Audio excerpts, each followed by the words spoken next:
You guys are great. I just want to say that. Piss off.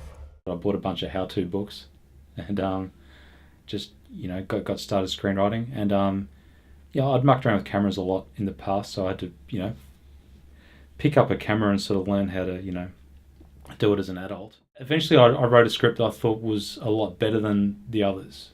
And so I sent it to someone I knew, and he quite liked it, and he passed on to a producer, and before I knew it I had an option agreement for this script. And at that point I thought, hey, maybe my screenwriting isn't as bad as it used to be. People are starting to get interested in what I do now. The script that got optioned, it sort of did the rounds, Film Victoria, Screen Australia and so forth, and there were some meetings and there were some people that were interested at Film Victoria and so forth. I got a script editor that I started working with, and I was feeling as though I was moving somewhere, but 2 years went on and nobody would throw any money or any further interest at it, so it just sort of fizzled out. I thought, well, since I've got this script optioned and I do want to direct it, I better show someone that I can direct stuff. So I started making shorts at that point to try and upskill very quickly when the reality started to hit me that I was going to be the biggest fool on set if I didn't know how to make a film. I was trying to get extra work on film sets so that I could, at least being an extra, I could see how it all worked. I could observe just how the machine works, who talks to who does what all the jobs are, what is a best boy, what's so good about him, and started to meet people and things like that. Then started to get a bit of confidence up so I could go out there and make a short film. Chloroplasm was more an experiment in filmmaking. I'd met a visual effects artist, a very good visual effects makeup artist, Larry Van Dijnhoven. He's great at what he does.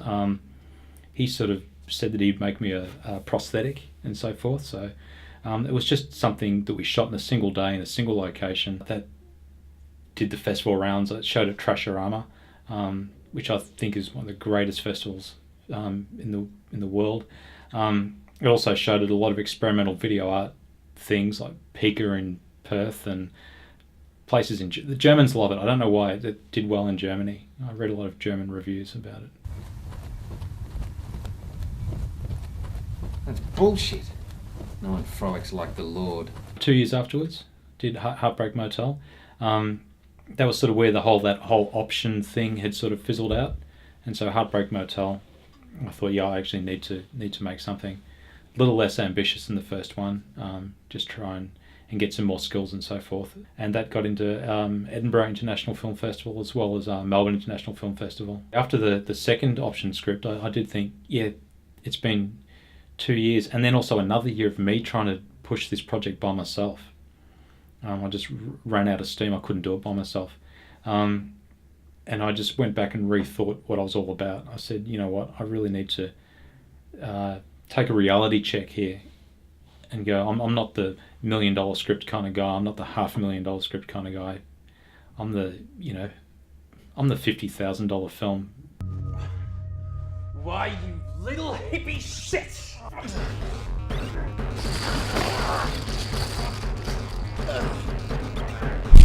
The interesting thing about Astro Loco was that I didn't start with a script. All the hype was out there for Sharknado 2 at the time, and I actually work at RMIT University with very talented animation students.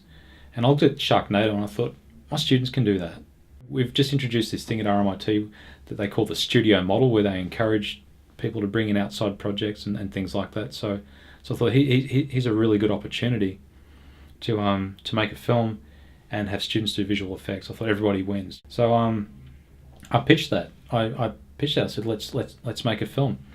Had to go through a couple of production companies in the end until I got someone to see the project through. But Sci-Fi Channel were very interested in what we were doing. They gave us a letter of intent. And so now I had to write a script in 8 months. I had to raise the money. I had to work my full-time job as well. And I had to do as much pre-production as I could all by myself. I remember reading Lloyd Kaufman's book a while back, and he said that he was on the New York subway and he saw a beggar on the subway rattling a tin. And he said at that point he realised that was him. That was his job. I kind of laughed at that but saw his point, but I actually felt it. I've really felt what he was talking about, trying to raise the money. I go to a boxing gym. I know there's a lot of people there from all walks of life, so I started going there every day, training really hard every day, looking as sharp as I could, looking like the kind of guy that you'd want to back, that you'd want to get behind. Taking a lot of beatings for it, and getting really fit in the process, and doing that while I should be at home writing a script. With the money raising thing, it is absolutely frightening. You can have your budget in the morning, and by lunchtime you can have 20% of your budget, and by close of business that night you can have 80% of your budget again. And this up and down and up and down and up and down is happening every day right up to when it's ready to shoot. Because I work at RMIT University and we're going to use this as a project for students of visual effects, I thought, well, I can actually shoot it at RMIT because I've got public liability insurance and all that sort of stuff. So, and they've got TV studios here, they've got a lot of equipment, facilities and so forth. We shot in classrooms, we shot in lecture theatres, we shot in the green screen studios, we shot wherever we could. Our set builder was dumpster diving every day and just bringing stuff in just into a classroom and just stitching stuff up really quickly. It was a mixture of experienced seasoned actors and upcomers and non-actors as well. So we got David Argue, which I was very rapt that David agreed to do it. And then there was some other actors that I just found on the internet. The money was mainly to pay a crew because I needed someone to do this quickly, and there was going to be no time for reshoots or pickups or anything like that. We actually had to knock this thing out in 14 days. 14 shooting days we had to shoot this thing. So the producers just put forward the people that they've worked with before that they said could do that job for me. And so we paid them, paid the actors and so forth. And then the week before we were ready to shoot, I put a call out to the students and said, hey, who wants to volunteer for this? And we got so many student volunteers, it was fantastic. We have to get picture lock now, and once we've got picture lock, then I'll get the sound post done. I'm hoping that I can entice someone else at RMIT to take that on early next year, and then we'll take the finished picture back to Sci-Fi Channel, probably with the letter of intent stapled to it. From that point, I don't really care what happens. I just want people to see it. I want the investors to get their money back for believing in me, and I want just people to see this film. My next thing is to basically take this film and say, there you go, I'm not that first-time director anymore, because that really has been the problem. You know, people, they might like what you've written and they might, you know, really like the project, but it's that label of first-time director just sends so many people running. They just go, nah, sorry, I'm out.